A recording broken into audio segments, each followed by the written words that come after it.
Pull the lever, Crunk. Relics in Stellaris are rare artifacts that can grant your empire powerful passive bonuses and game-changing active effects. You can trigger one to unleash their might, but you will have to wait until the cooldown has expired before you can use another. In this video, we're going to go through every relic in Stellaris. I'm going to talk about what they do, how you can get them, and then rank them in a tier list. There are currently over 50 different relics you can get in the game, which is honestly an insane number. But before we dive in, I need to say a massive thank you to boot.dev for sponsoring this video. So here's the deal. Learning to code is tough. It takes time and consistency. Boot.dev knows that, and instead of pretending it's easy, they try to make it fun. You're going to get experience, quests, achievements, and even a leaderboard, so you will want to keep coming back for more.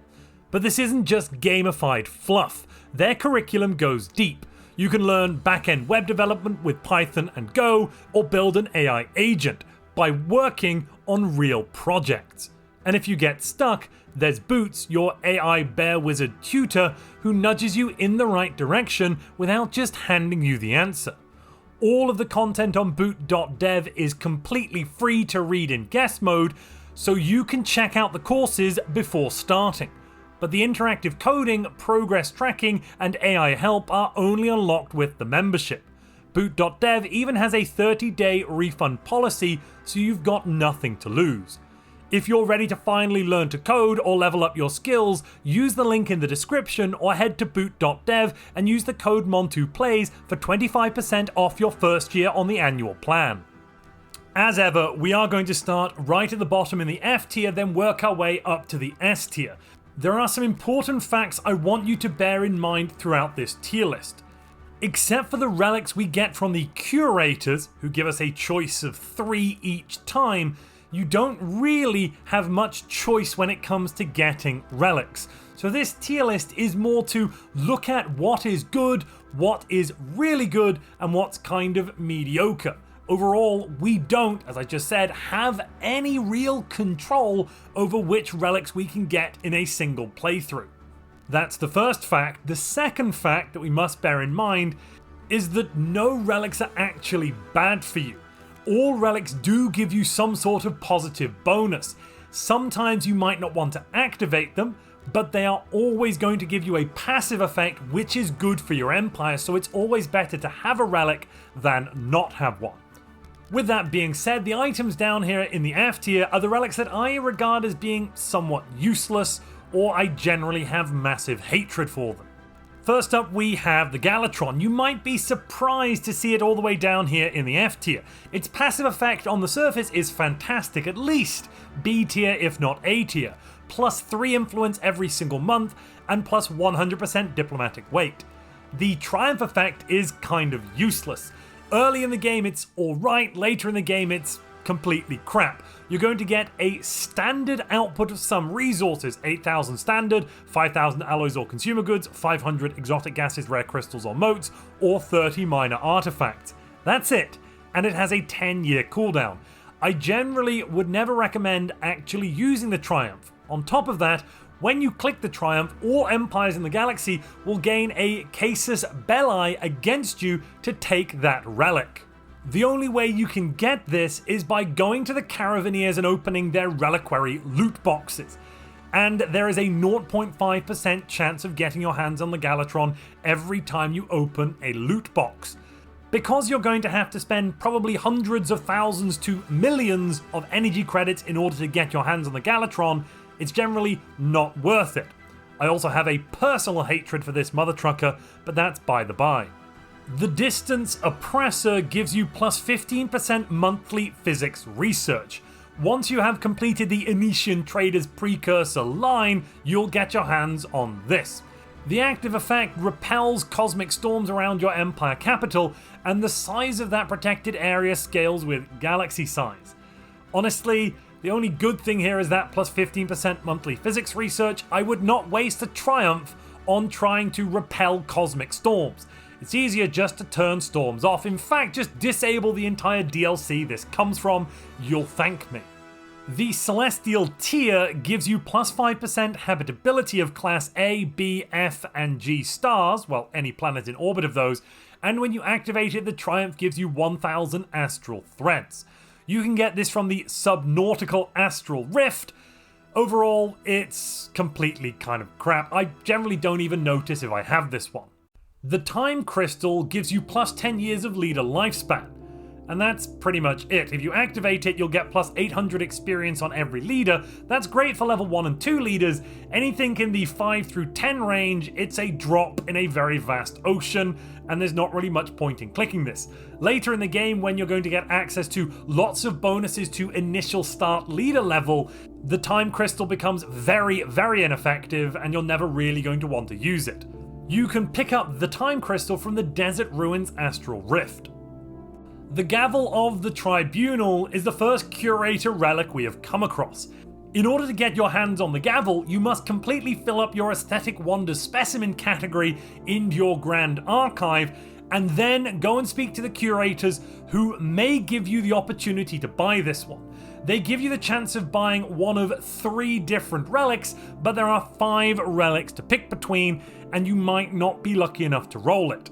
It's going to grant you plus 5% diplomatic weight per galactic community delegate skill level, and minus 25% claim influence cost for 50 years. Generally, by the time you pick this up, you're probably not going to be using claim war goals anyway, and that bonus to diplomatic weight is rather minimal for an entire relic. The Tianki Matriarch Nerve Core is another relic you can get from the curators when you've completed your Aesthetic Wonders specimen list. It grants a passive plus 25% damage to Guardians, and if you activate it, you'll get plus 20% Space Fauna hull and armor for 10 years, and 25% more Space Fauna growth rate. That additional damage is alright, but honestly, by the time you get your hands on this, you're probably not going to need that bonus to take out the Guardians. If you do, excellent, but you're either really rushing your specimens, or you're quite behind on your military power. When you've completed your Galactic History specimen list, the curators may give you the Preservation Chamber. This grants 25,000 resource storage capacity, 25 Vivarium max capacity, and when you activate it, 2 exceptional mature specimens for your Vivarium. Honestly, I don't really use the Vivarium personally that much, that's why it's down here. If you're running a biofauna kind of run through, this is a bit better, but even then, you can get the resource storage capacity elsewhere, and you don't really, as far as I'm aware, need that extra Vivarium max capacity, to be frank. If you've got enough Galactic History specimens, the curators may give you the Prototype Vehicle. This gives you plus 1 leader capacity in every leader class as a passive effect, and when active gives you plus 4 effective counselor skill for 10 years. Honestly, this, I believe, isn't particularly useful. Commander capacity is no longer in such short supply given that we're increasing our fleet cap limits, and spending an entire Triumph on just plus 4 effective counselor skill seems a little underwhelming. If you've filled out your Xenogeology specimen list, the curators may give you access to the Modularium. This grants you 1 exotic gas, 1 rare crystal, and 1 volatile motor's passive income. Every time you activate the Triumph effect on this, you double that output. First to 2, then 4, then 8, then 16, 32, 64, 128, etc. This used to be amazingly strong. As of the 4.0 update, it's insanely easy to get basically infinite rare resources, so the Modularium kind of sucks. If we go back to the old system where rare resources were, and I might be about to blow your mind here, actually rare, then this would probably scoot up to at least the B tier, if not the A tier. The Pretherin Brood Queen is the first of the Crisis relics we're going to see today. These relics will only be gained after or during your defeat of the end game Crisis. If you defeat any Pretherin Scourge fleet, you have a 1% chance of getting a captured Brood Queen.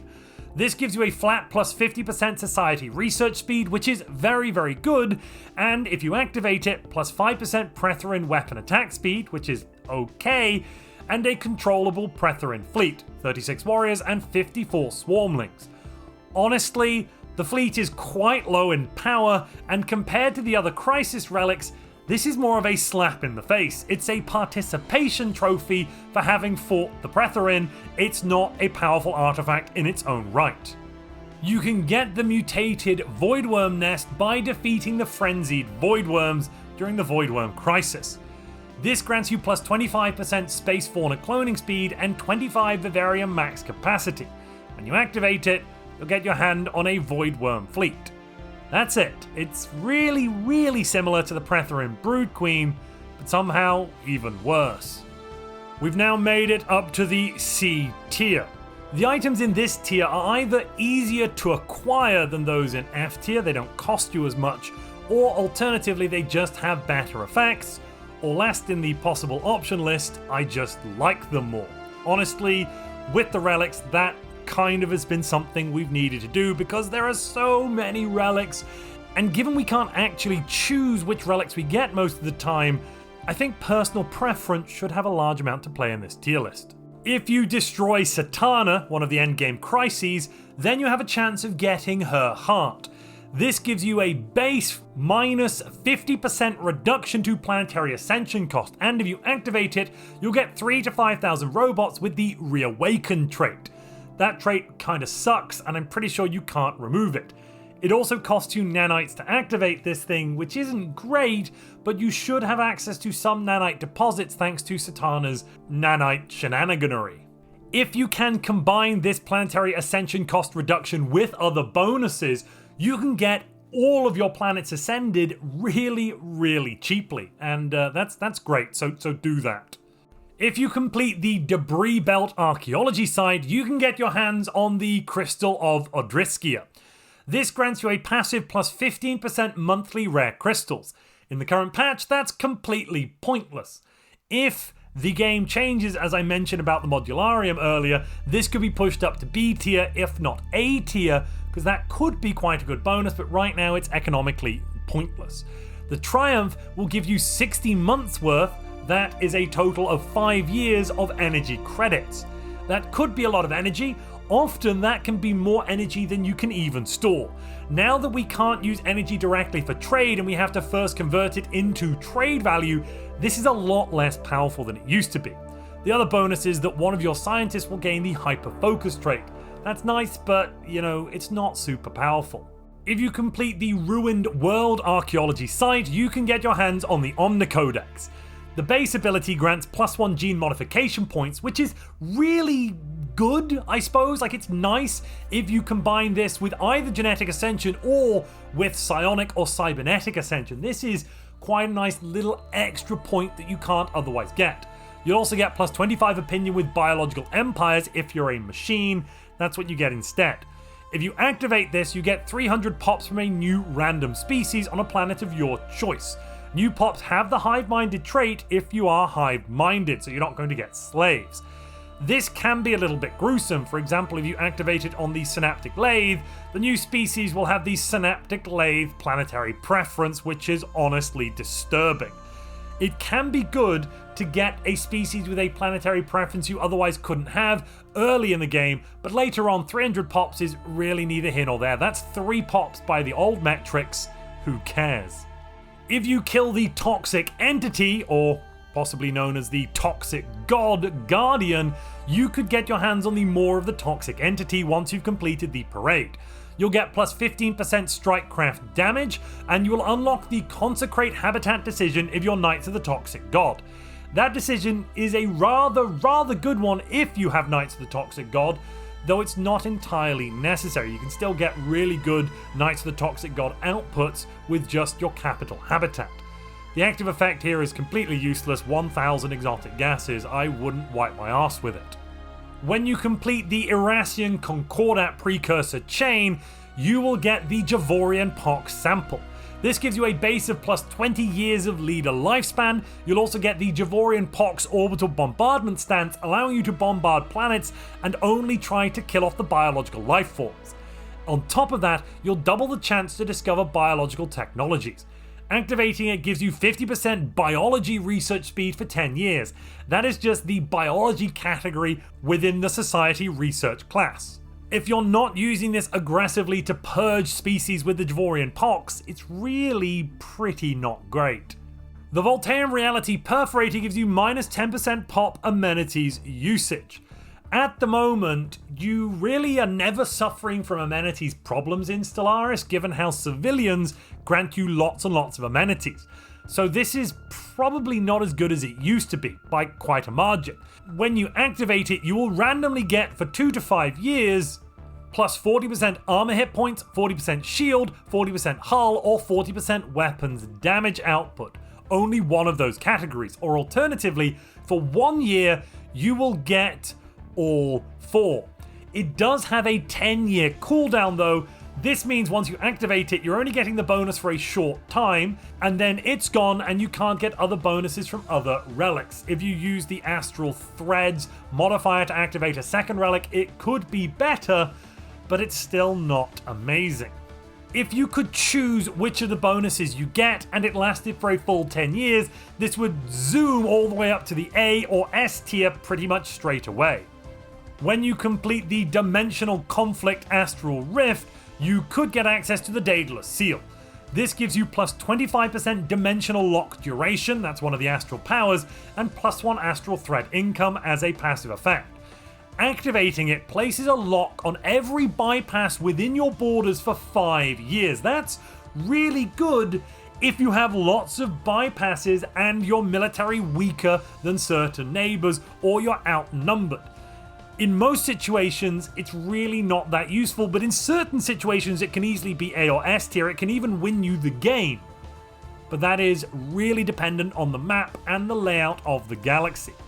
After 5 years, the cooldown ends and you can activate it again, so you won't be lost without the ability to lock these bypasses for 5 years of every 10. The Infinity Route gives you plus 10% or plus 20% monthly food income. If you're running bioships, this is definitely A or B tier, otherwise it's C at best. You get a no upkeep level 3 scientist with the Eager trait and the Adaptionist trait for free, well, for 100 astral threads, when you activate the Triumph. You can do that every 10 years. To get this one, you'll need to complete the Garden Astral Rift. We've made it back to Curator Relics now. If you completed Aesthetic Wonders, you can get the Celestial Resonator. For every exhibit on display, you'll get plus 10 Unity as a passive effect. That is a maximum of 270 Unity. Given that this will be quite late in the game, 270 Unity isn't that much. You'll also get a Triumph effect of plus 1 happiness per exhibit and plus 2% diplomatic weight per exhibit for 5 years. It is very easy to max out on happiness, meaning that the Triumph can sometimes only really grant you a bit of diplo weight, around 50%, which is kind of where the top end of the Gavel of the Tribunal is, and you have to pay for this. Wow. The Pattern Maker is another Curator relic you can get when you completed your Aesthetic Wonders category. It grants you a base of plus 4 code breaking and plus 5 accuracy and tracking. When you activate it, you'll get a Pattern Walker science ship. They suck, they're useless, I don't really know what the point of them is. It's mainly the passive you'll use this for. When is the Pattern Maker most useful? Well, if you're running mainly artillery ships, and those artillery ships require additional tracking and accuracy, then this boosts itself up to at least the A tier, if not the S tier. If you're not running artillery ships, if you're running disruptors for example, or missiles that already have very high accuracy and tracking, then you probably don't need this. The Ruler chip is the only relic in the game you can get by choosing a specific government authority type. If you cybernetically ascend and then take the Imperial Chipset Authority, you get this bad boy. The passive effect is you'll get plus 1 additional ruler trait options, which is really quite nice, and then every time your ruler dies, if they were a scientist, you'll get plus 5% research speed, if they are an official, you'll get plus 5% resources from jobs, and if they are a commander, you'll get plus 5% ship's weapons damage. That's really good. The problem is cybernetic rulers tend to live longer because cybernetic gives you additional lifespan. So in a regular game, you'll probably only get this bonus 2 or 3 times. There are certain ways of maxing this out. I will probably do a video on a fun way of maxing this out very soon. If you do max it out, yes, okay, 25% research speed, resources from jobs, and ship's weapons damage zooms this relic all the way up to the S tier, but mainly it's not there. When you activate it, you'll get plus 50% ruler experience gain, which is also rather nice. And if you're enjoying this video, activate viewer chip, engage like button, press, delete memory lock. If you've completed the Xenogenealogy specimen gathering, you can get your hands on the ever-changing stone from the curators. This gives you plus 30% Xenogenealogy specimens output, which is alright, and -1 mineral upkeep from metallurgists and artisans.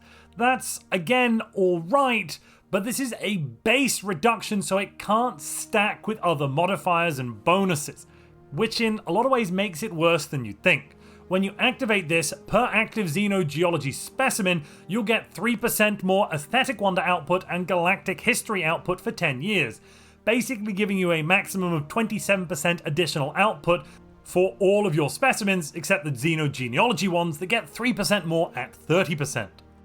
We're now in the B tier. This is the middle of the tier list. We're equidistant from top to bottom.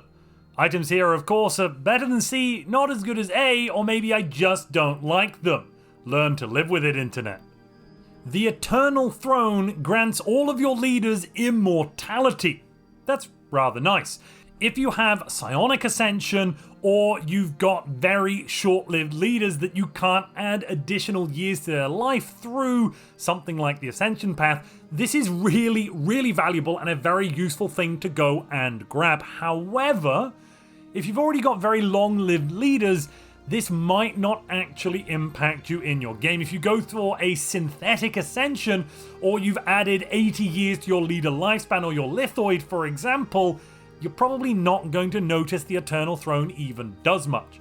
Activating it gives you plus 333% monthly astral threads for 10 years. That's also rather okay, except these days getting astral threads is very, very easy.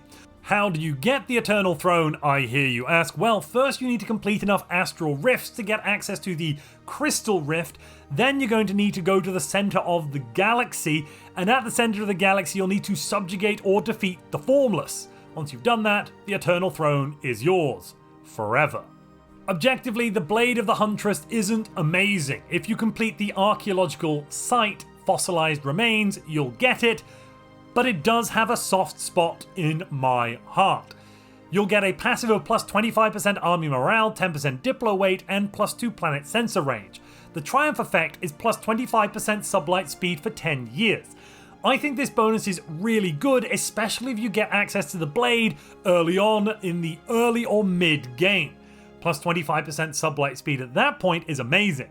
If you're running some sort of kiting missile design on your ships or artillery ships, this gets even better. The Head of Sarklan is more of a gimmick than anything else. It's like, we've got Scion at home, and then you've got Head of Sarklan at home. It grants you plus 150 opinion with Holy Guardians, and allows you to colonize Holy Worlds. You can still colonize Holy Worlds anyway, this just means the Fallen Empire won't declare war on you. If you're so weak you can't defeat a Fallen Empire, then you're pathetic anyway.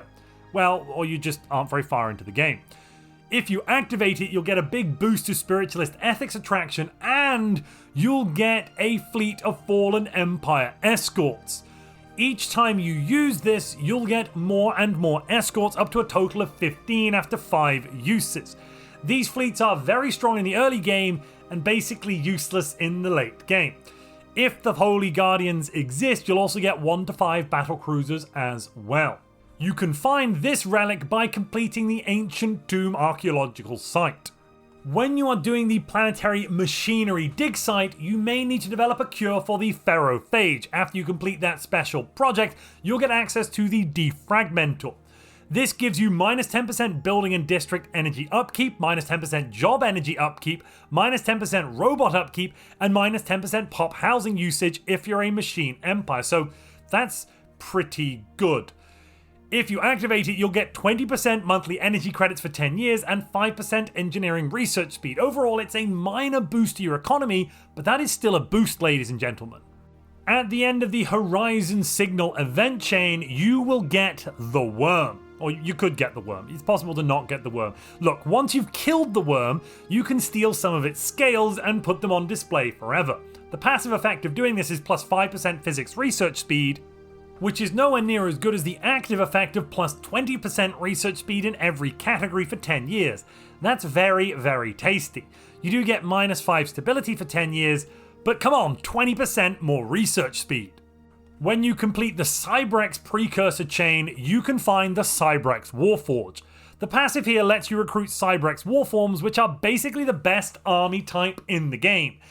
Only machine empires normally get access to these, but if you find the Cybrex Warforge, you'll also get access to Warforms as well. 5 or 6 of these per planet, and you're probably not going to lose the planet unless faced with overwhelming odds. Every time you activate this, you'll get 1,000 alloys and an extra 1,000 each other time you use it, but the cost of activating it is minerals.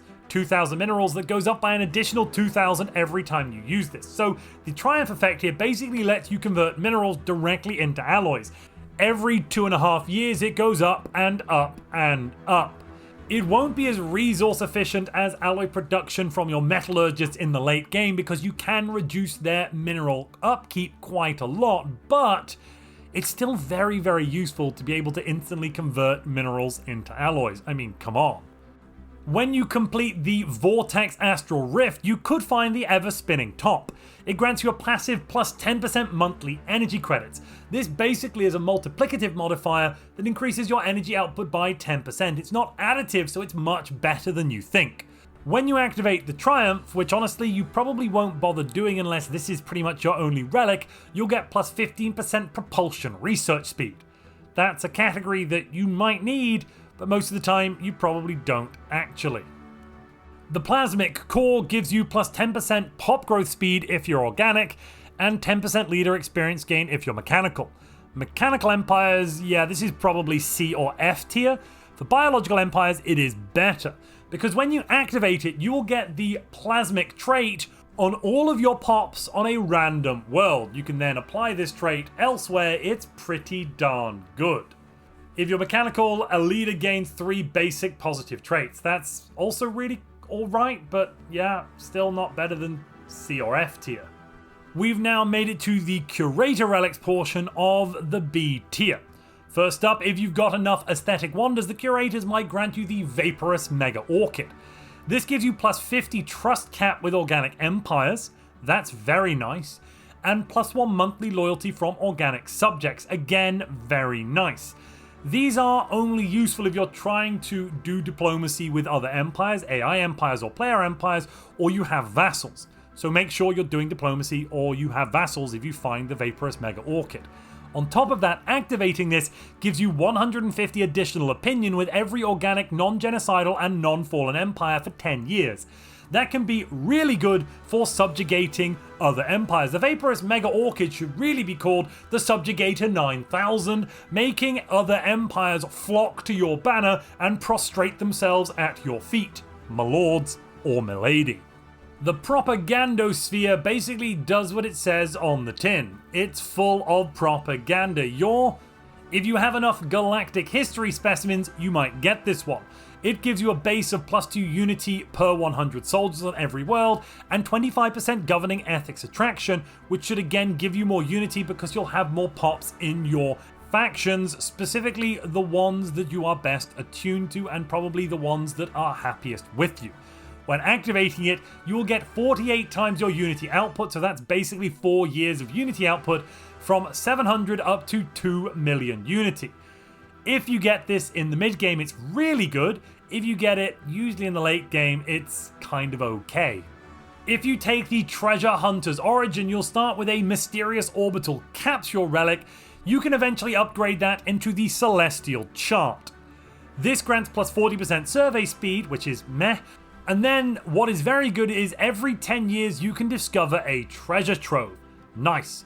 When you activate this, you can choose a planet to gain a Treasure Vault planetary feature, and it unlocks the Head Treasure Hunter Council position, which is also a relatively good position. When you get colors out of space, you're in the Kaleidoscope situation. If you complete this positively, you'll get your hands on the Vacuum Flower. The base here grants you 10% monthly energy credits, and then you'll get a resource income for 10 years depending on the capital star. If you have multiple stars, you can stack this bonus, so moving your capital to a trinary system is advisable. This can also give you pretty much any resource in the game other than Unity. So it's really cool to grab something like a neutron star for your capital, or a red giant, or a pulsar, or a black hole to get dark matter, living metals, rho, or nanites. Oh yeah. Welcome to the A tier. It's better than B, if you can believe that, but it's not as great as S. Who would have guessed it? Finishing the abandoned Ecumenopolis dig site will give you the miniature galaxy. This grants a base of plus 5% research speed, which is kind of alright. The main bonus here is that when you activate the Triumph, you will get 50% research progress in a random technology. This is better and better the further through the game you get because it grants you more and more research points. Because it scales with the level of research you've completed, it is always a viable relic to activate. If you decide to kill off the Ether Drake and take its head as a trophy, first off, you're a monster. Second, you're going to get the 10% Unity output from the head as a passive effect. And third, if you activate it as a Triumph, you'll get 10 stability on every planet, which is amazing, and plus 10% happiness for 10 years, which basically equates to another 6 stability for a total of 16 stability. That's basically 12% more resource output from jobs. It's very, very nice. Completing the Zroni precursor chain gives you the Psionic Archive. This is much better if you psionically ascended, though I should note this video is being released before the Shadows of the Shroud DLC, so with the psionic rework I don't know if it's still going to have the same effects. Otherwise, at the moment you get minus 50% Breach the Shroud cooldown time, you can get the Zro Additives Edict, which is good for everybody, and you'll get better Shroud odds every single time. The active effect for this is very, very nice and benefits every single Empire type. Either you can give your ruler plus 1 level, amazing at higher levels, you can get plus 20% ship's weapons damage for 5 years, very good, or plus 5 stability minus 10% edict upkeep cost and plus 25% government attraction across your entire empire for 5 years. It has multiple effects, you get to choose which one is best for you, and in general it's just good. The last bowel gives you plus 10% pop growth speed if you're not machine, and if you are machine it kinda sucks because you get plus 10% society research. If you activate this, you'll get the new bowel life seeding decision, which grants you a whole host of things, not least you get a world turned into a Gaia world. For organic empires this is amazing. You're going to get plus 10% resource output and plus 10% happiness, which is very, very useful. It's not the best world type you can ever have, but it is the best world if you're an organic for basic resource output. You'll also get 400 new Bal pops on the planet. They are delicious, but you probably shouldn't eat them. That would be evil. Unless you really, really are hungry, I suppose. Then maybe you just have to. We're back into the Curator Relics. If you have completed Galactic History Specimen collecting, you can get the Entangled Relay. This gives you plus 2 to sector size, which is very, very good. That increases the range that your best governors can be effective on. You'll also get minus 50% starbase influence distance cost. Given the point at which this happens in the game, it's really not amazing as a bonus, but it could still have some niche uses. If you activate it, you'll also get plus 40% resources from orbital stations for 10 years. Very, very tasty when combined with an arc furnace. The Executus Compendium is also a Galactic History relic. It gives you plus 1 effective counselor skill, very nice, and plus 25% counselor agenda speed so you can complete your agendas faster. The active effect allows you to launch agendas early for only 10% of its launch cost, at a minimum value of 3000 Unity. I have often found this to be bugged, and it instead only costs 3000 Unity no matter what the launch cost of the agenda is. That's amazing, especially in the late game when you're looking at, 500,000 Unity to launch an agenda early. Instead, you might just be able to pay 3000 Unity. If you've completed Xenogenealogy, the curators may give you the Flow Metal alloy. This gives you plus 15% ship build speed and minus 30% robot upkeep.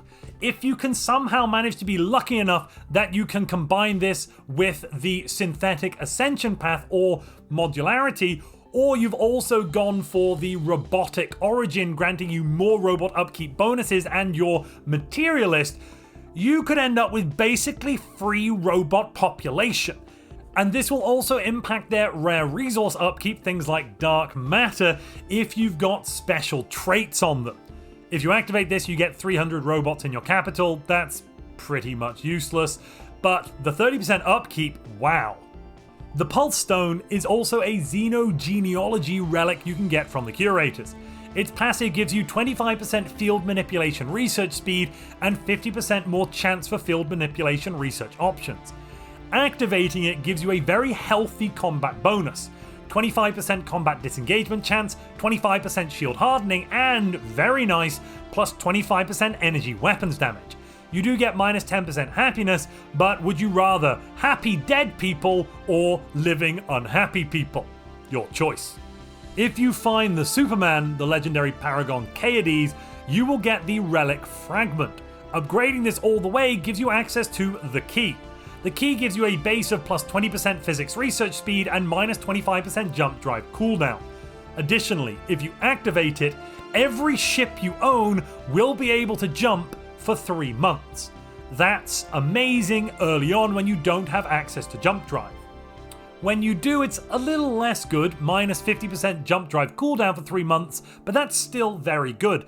You can jump, and after only 100 days, well, plus the 25% there, so after only 50 days, you'll be ready to jump again.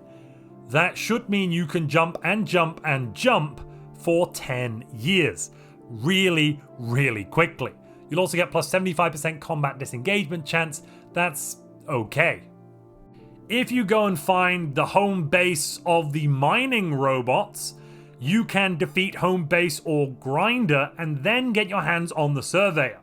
The passive is plus 1 sensor range, but the active, you can use this every 5 years and pay 500 energy credits, then get a random deposit on a celestial body within your borders.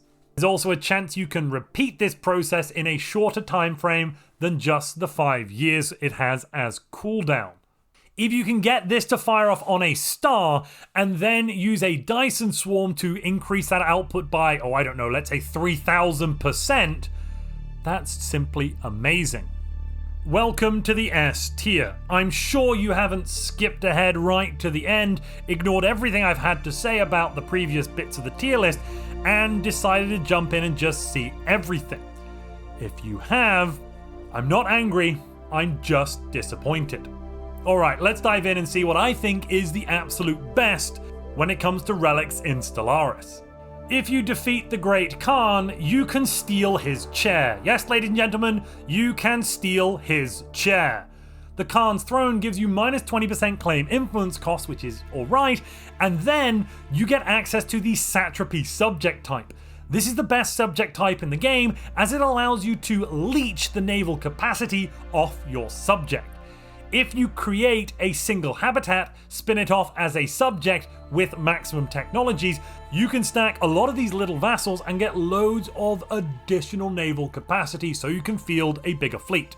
If you activate it, it gets even better because you'll get 20% weapons damage for 10 years. The 25% militarist ethics attraction can be an issue, but just pick militarism to start with and you don't really have a problem. If you manage to defeat the Contingency Endgame Crisis, you'll get the Isolated Contingency Core. Not only does this give you a whopping plus 100% mechanical pop assembly speed, nuts, it also allows you to build 2 of every multi-stage megastructure. That means you can have 2 Dyson spheres, 2 matter decompressors, 2 of all of them. And if you activate it, you get plus 300% megastructure build speed. If you're playing against all Crisis factions, getting the Contingency first and getting your hands on the Isolated Contingency Core can really set you up to be very, very powerful by the time the 2nd and 3rd Crisis faction roll around. If you destroy the last portal of the extra-dimensional invaders, be they unbidden, aberrant or whatever, you could get the extra-dimensional Warlock. granting a passive plus 30% sublight speed and a whopping 30% more ship's weapons range. Very, very, very good if you're running artillery ships, which is what you should run against endgame crisis factions. The Triumph doubles your jump drive range for 10 years and reduces the jump drive cooldown by 50% for 10 years. If you can combine this with Kaedis' special key, you basically got very, very quick jumps all the time. It also increases quantum catapult accuracy and range by 75%. If you take the Behemoth Crisis path, you need to kill the Elder Voidspawn. Once you do that, you've basically won the game. However, if you decide to not win the game at that point, or if there's more behemoths around that you must kill, you might want to use the Voidspawn Myocardium. This grants a base of plus 10% ship fire rate and 5% damage reduction. You'll also get 15% damage reduction for 10 years if you don't have a class 4 behemoth. If you do have a class 4 behemoth, you can destroy the relic to gain 85% damage reduction and 555% ship fire rate. That should be enough to kill any other behemoth in the galaxy.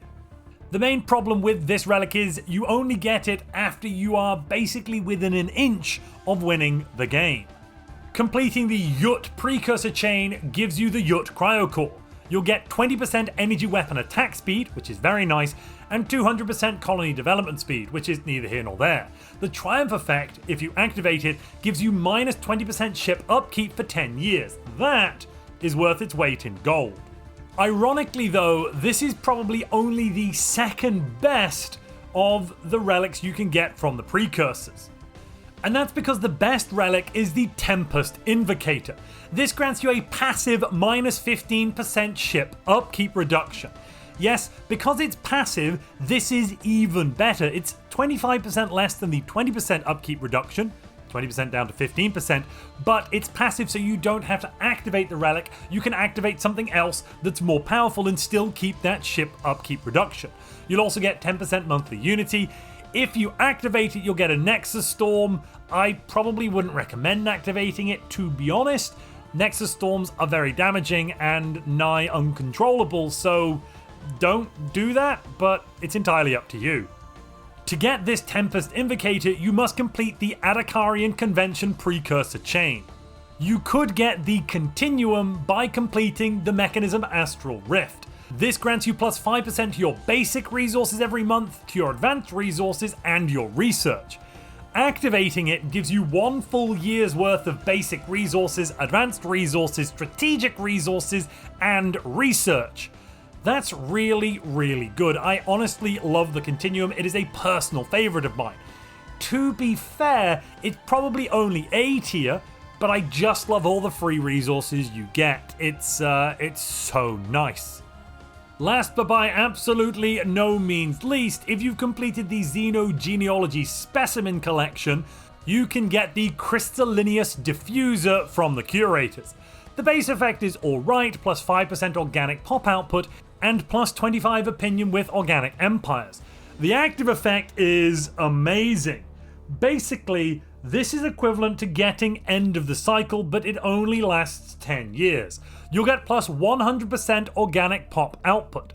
At the end of 10 years, allegedly 20% of your organic pops will die. Now, I've used this artifact numerous times and it currently seems to be bugged.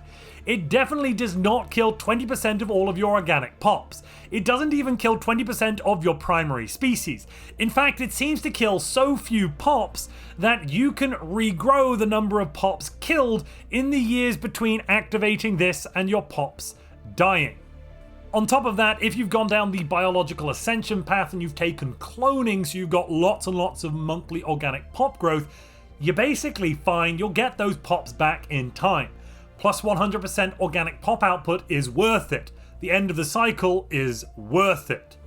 Thanks again to boot.dev for sponsoring this video. You can learn to code with boot.dev by following our link down in the description below, or using the code MONTUPLAYS for 25% off your first year on the annual plan. If you enjoyed this video where I ranked every single relic in Stellaris, but you've still got a hankering for more tier lists, you might want to watch my latest Origins tier list. To do that, click the video on screen now.